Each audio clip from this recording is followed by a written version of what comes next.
नमस्कार साथियों, मैं प्रसून हूँ। मैं बीएचयू से पीएचडी कर रहा हूँ और मैंने जेआरएफ क्वालिफाई किया है पॉलिटिकल साइंस में। आज हमारे इस मंच पर मौजूद हैं सौरभ भैया, जो कि असिस्टेंट प्रोफेसर हैं गुजरात में, और हमारे दाईं तरफ बैठे हैं पीयूष कुमार पांडे जी, जो जेआरएफ है पॉलिटिकल साइंस में, और ये लखनऊ यूनिवर्सिटी से पीएचडी कर रहे हैं। इन्होंने भी मास्टर्स, हम तीनों ने मास्टर्स बीएचयू से ही किया है। और काशी के इस मनोरम तट से हम आप सभी का स्वागत करते हैं। आज जो हमारा मुख्य टॉपिक है ये है कि यूजीसी नेट की जो परीक्षा होती है, इसमें पेपर 2 में अपने सब्जेक्ट में तो एक्सपर्टीज़ हासिल करके हम लोग स्कोर कर लेते हैं, लेकिन पेपर 1 में क्या करते हैं। जैसे कि मैंने पेपर 1 में 37 प्रश्न सही किए थे। उसके लिए मैंने फॉलो किया था कि मैंने टेक्स्ट बुक पे अधिक से अधिक टेस्ट लगाए और उसको बाद में एनालाइज़ किया। साथ साथ मैंने डीआई पे कंसंट्रेट किया, कम्युनिकेशन के चैप्टर्स पे किया, साथ साथ जो पैसेज वाले चैप्टर्स सेक्शंस होते हैं उसमें एक भी प्रश्न आप गलत नहीं कर सकते हैं। जब आप इधर से एज लेके जाएंगे थोड़े से, तो आप ऑलरेडी 30+ स्कोर करते हैं पेपर में, और जहां से आप 30+, 33, 35 जाते हैं तो आप जेआरएफ वाले कैटेगरी में जाने लगते हैं। साथ में भैया भी है, भैया ने भी नेट क्वालिफाई किया है, तो भैया से उनके अनुभव पूछते हैं कि वो पेपर 1 के बारे में क्या कहना चाहेंगे। तो नमस्कार साथियों, और आप सभी का स्वागत है प्रसून के यूट्यूब चैनल पर। तो जो सवाल है वो ये है कि फ़र्स्ट पेपर में ज़्यादा से ज़्यादा कैसे स्कोर करें। तो जैसा कि प्रसून ने एक प्लेटफॉर्म की बात की, वो है टेक्स्ट बुक। तो टेक्स्ट बुक यदि आप देखें तो टेक्स्ट बुक प्रीवियस ईयर जो आपके क्वेश्चन होते हैं उसका पूरा आपको एक वहाँ पे जत्था मिल जाता है, जिसके माध्यम से आपको एक सरलता हो जाती है। ट्रस्टेड प्लेटफॉर्म है, भारत के बहुत सारे विद्यार्थी इस पर ट्रस्ट करते हैं। तो मैं ये कहना चाहूँगा, टेक्स्ट बुक तो एक प्लेटफॉर्म है ही, लेकिन केवीएस मैदान उसे नहीं भूलना चाहिए।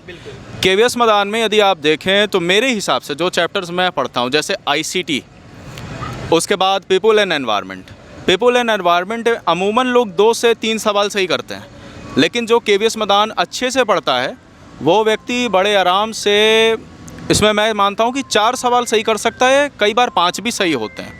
तो आप इस चीज़ को ध्यान रखें कि केवीएस मैदान के भी वो चैप्टर्स जो बहुत इंपॉर्टेंट हैं, जैसे आईसीटी हो गया, पीपल एनवायरनमेंट हो गया, और इसी के साथ हायर एजुकेशन, ये सब चैप्टर्स तो बिल्कुल अच्छी तरह से उससे नोट्स बना के पढ़िए, क्योंकि इससे क्वेश्चन काफ़ी ज़्यादा मात्रा में फंसते हैं। और यही एक डिसाइसिव फैक्टर होता है जो बच्चे जेआरएफ क्वालिफाई करते हैं और जो नहीं कर पाते।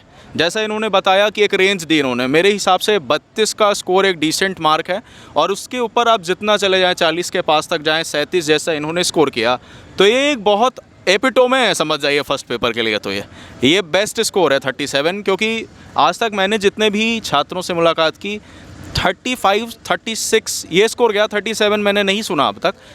पाने वाले तो 40 भी पाते हैं, लेकिन मेरा जो अनुभव मैं वो बता रहा हूँ आपको। बीएचयू में जो हाईएस्ट स्कोरर फर्स्ट पेपर में वो लगभग 35 से 40 के बीच में ही रहते हैं।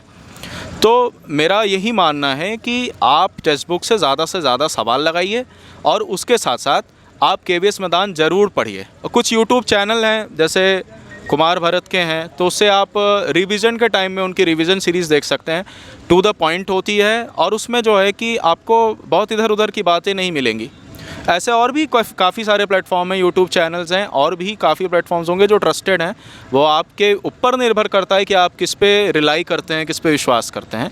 पर मेरे हिसाब से टेक्स्ट बुक क्योंकि पीवाईक्यू के लिए और केवीएस मैदान, ये 2 से अच्छा सोर्स अभी तक मेरी निगाह में तो कोई मैंने नहीं पाया है। बाकी अब हम अपने साथी पीयूष से भी पूछते हैं कि उन्हें क्या लगता है। धन्यवाद सौरभ भैया। जैसा कि इन्होंने बताया कि टेक्स्ट बुक, केवीएस मैदान और कुमार भरत सर के यूट्यूब वीडियोस ये आपको बिल्कुल मदद करेंगे। लेकिन कुछ बच्चे ऐसे भी आते हैं हमारे पास जिनका मैथ्स नहीं अच्छा होता है, डीआई अच्छा नहीं होता है, जिसमें वो कॉन्फिडेंट नहीं होते हैं। हमारे साथ पीयूष हैं, जो कि इन सेक्शंस को छोड़कर चलना चाहते थे, और उन्होंने पेपर 1 के दम पे नहीं, पेपर 2 के दम पर अपने पॉलिटिकल साइंस में एक्सपर्टीज़ होने के कारण इन्होंने जेआरएफ हासिल किया। तो अगर आप पेपर 1 में थोड़े कमज़ोर भी पढ़ते हैं, तो अब पीयूष बताएंगे कि आप पेपर 2 से उसको कैसे हासिल कर सकते हैं। धन्यवाद प्रसून और सौरभ भैया। सबसे बड़ी बात है कि मैं ये 2-3 चीज़ बोलना चाहूँगा कि अभी है 2025, मेरा जेआरएफ हुआ था 2022 में। जब मैं मास्टर्स में एडमिशन लिया था उसके 6 महीने बाद मेरा जेआरएफ हो गया था।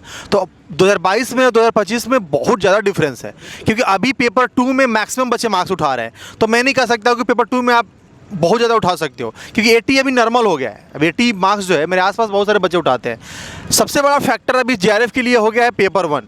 तो मैं 2022 का JRF हूँ और उस समय मैंने पेपर 1 में, क्योंकि मेरा पहली बार में JRF हो गया और वो भी पेपर 1 में मेरे पास 22 क्वेश्चन सही थे, तो कभी मैं बहुत ज़्यादा पेपर 1 पे फोकस, मैंने पेपर 1 पढ़ा था लेकिन मेरे मार्क्स ही नहीं आते थे, क्योंकि DI जो था लेंदी था और DI के लिए मैंने प्रैक्टिस किया था, बट होता ना कंसेप्चुअल प्रैक्टिस नहीं किया था।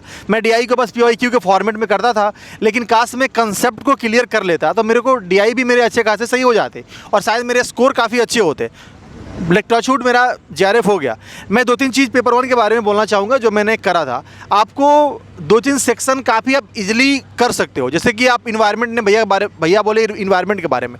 अगर इन्वायरमेंट के बारे में आप KVS मैदान पढ़ रहे हो, मैं भी बहुत सारे बच्चे ऐसे होंगे जो मतलब ग्रामीण बहुत ज़्यादा NCERT में जियोग्राफी नहीं पढ़े होंगे, तो उनके लिए इंपॉर्टेंट है कि यूट्यूब पे बहुत सारे ऐसे वीडियो हैं जो एनिमेशन में करके बच्चों को पढ़ाया जाता है, एनिमेशन वीडियो में करके बच्चों को पढ़ाया जाता है। आप वहाँ से देख सकते हो, आपको कंसेप्चुअल समझ आ जाएगा। इसके बाद टीचिंग एप्टीट्यूड है जो काफ़ी मैं मानता हूँ कि ईजी होता है। मतलब अगर थोड़ा सा आप ध्यान दो कि स्कूल में कैसे रहना चाहिए, कैसे बच्चों को पढ़ाना चाहिए। उसके बाद उसमें कुछ ब्लूम्स मॉडल, कुछ मॉडल्स हैं जो कि वेस्टर्न जो मॉडल थिंकर्स हैं जो जिन्होंने मॉडल दिया है, वो हो गया। बट मैं ये बोलूँगा कि पेपर 1 अभी बहुत बड़ा फैक्टर है। पेपर 1 पे आपको बहुत ज़्यादा काम करना होगा। आप कम से कम अगर आप DI कर ले जाते हो, लाइक मैथ कर ले जाते हो, आपके 15 क्वेश्चन ऐसे ही सही हो जाते हैं। और मैंने जितने भी बच्चों का देखा है जिनका 30+ स्कोर है, उनका DI 5 में 5 और मैथ पूरा सही होता है, तभी वो 30+ जा पाते हैं। क्योंकि आप टीचिंग एप्टीट्यूड कुछ भी पढ़ लो, इन्वायरमेंट कितना भी पढ़ लो, आपके 3-4 ही रेंज होते हैं। 5 में 5 करना थोड़ा मुश्किल हो जाता है, लेकिन मैथ में और DI में आप फुल मार्क्स उठा सकते हो। तो मैं जो भी बच्चे देख रहे हैं जो अभी प्रिपरेशन कर रहे हैं, अभी कंपटीशन इतना हाई हो गया है कि आप 117-118 पे JRF आ रहा है।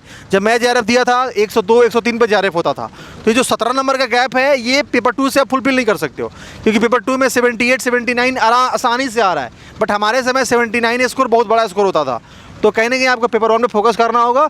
अगर अभी आपको JRF लाना है तो पेपर 1 में कम से कम 35+ लेकर जाओगे जनरल कैटेगरी से, तभी संभव है। अदरवाइज अभी बहुत मुश्किल काम है, क्योंकि सरकार का जो NTA का सिस्टम ही ऐसा है कि एक बच्चा बार JRF है, बार PhD के स्कोर के लिए देता है, और जो फॉर्म फिलअप का ऑप्शन आता है उसमें ओनली PhD का ऑप्शन भी नहीं आता है। तो बच्चे बार JRF देते हैं और बार उनका JRF होता है, तो कंपटीशन नो डाउट काफ़ी बढ़ेगा।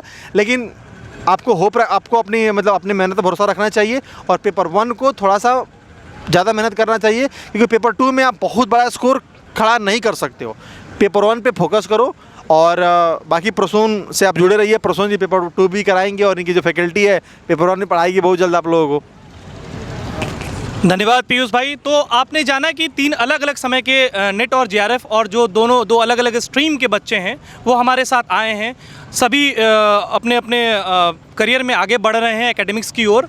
तो ये आपका स्ट्रगल है, ये आपका युद्ध है, इसे आपने चुना है, तो इसे अपने स्तर पर लड़िए, मजबूती से लड़िए और एक स्ट्रेटेजिक वे में कीजिए कि आप किस प्रकार दोनों पेपर के स्कोर को बैलेंस करके चलते हैं कि कितने क्वेश्चंस दोनों पेपर में सही होने चाहिए, जिससे आप JRF के उस जो कैटेगरी है उसमें आप पहुंच पाएँ अपने अपने कैटेगरी के अनुसार। ठीक है। और साथ साथ ये पीयूष ने बहुत अच्छा बोला है कि पेपर 1 जो है यहाँ पे एक गेम चेंजिंग कर रहा है, क्योंकि पेपर 2 का जो है वो स्कोर लगभग 80 के आसपास, सब लोग 80 क्वेश्चंस को सही कर रहे हैं और कट ऑफ्स दिन ब दिन हाई बढ़ते जा रहे हैं। तो आप पेपर 1 पे ध्यान दीजिए। और अगर आपको ऐसा लगता है कि आपको कहीं पर भी दिक्कतें आ रही हैं, तो आप मेरे टेलीग्राम चैनल पर जुड़ सकते हैं और अधिक से अधिक इस वीडियो को सब्सक्राइब करें, आगे बढ़ाएं, ताकि मैं आप लोगों के साथ जुड़कर और भी ऐसे अच्छे वीडियोज़ लाऊँ और सभी को जिससे मदद हो। और जो भी दूर से बच्चे आते हैं और सही मटेरियल्स नहीं जान सकते हैं, उन तक हम लोग सही बात पहुंचा सके, जिनसे उनके जीवन में बहुत लाभ मिल सके। धन्यवाद। नमस्ते।